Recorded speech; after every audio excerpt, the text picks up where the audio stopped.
Today we're going to make shadow art. Here's the thing about shadows. You can definitely find shadows on a nice sunny day, but what if it's cloudy out? It's kind of hard to see shadows. Can you make your own? Of course. Find a light and position some things in front of it so it can give you a really cool shadow.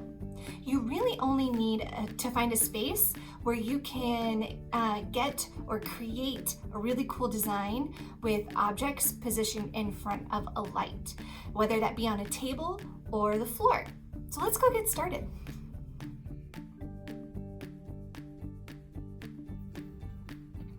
Okay, now that I've got my white paper down, I don't have a sunny day to make my shadows. So I used a little lamp that's on my desk and placed it behind some of my color pencils and my markers to cast a shadow onto my paper. What we're gonna do next is use our pencil to trace around our shadows. And the shadow is what we call positive space, and the areas around our shadows are the negative space.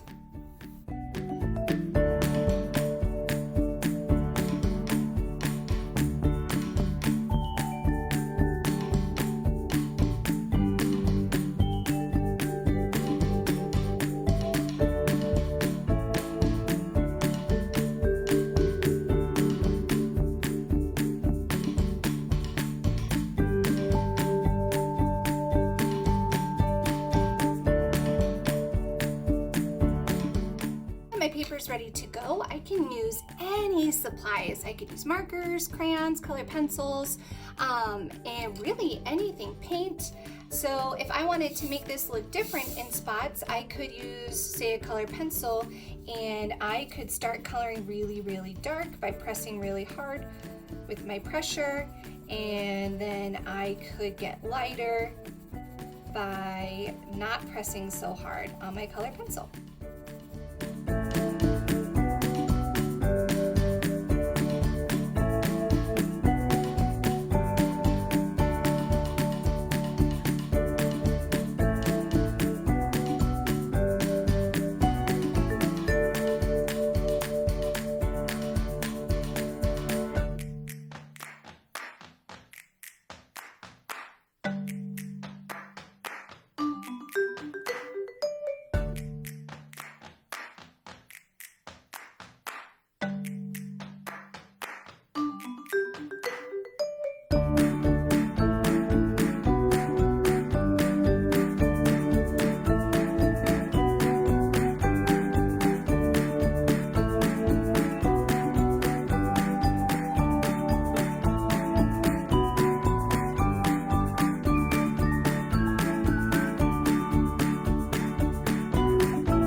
You could finish the background with different patterns, kind of like I did with this one. I decided to do a really cool check pattern. I used gray for one direction and black for the other.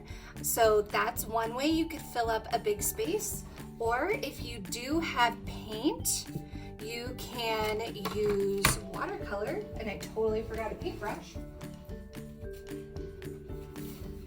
You could use watercolor paints, if you have those, to fill in your background.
shadow art, you can let your paint dry and you can keep adding to it after the paint dries. You can draw on top, add more patterns.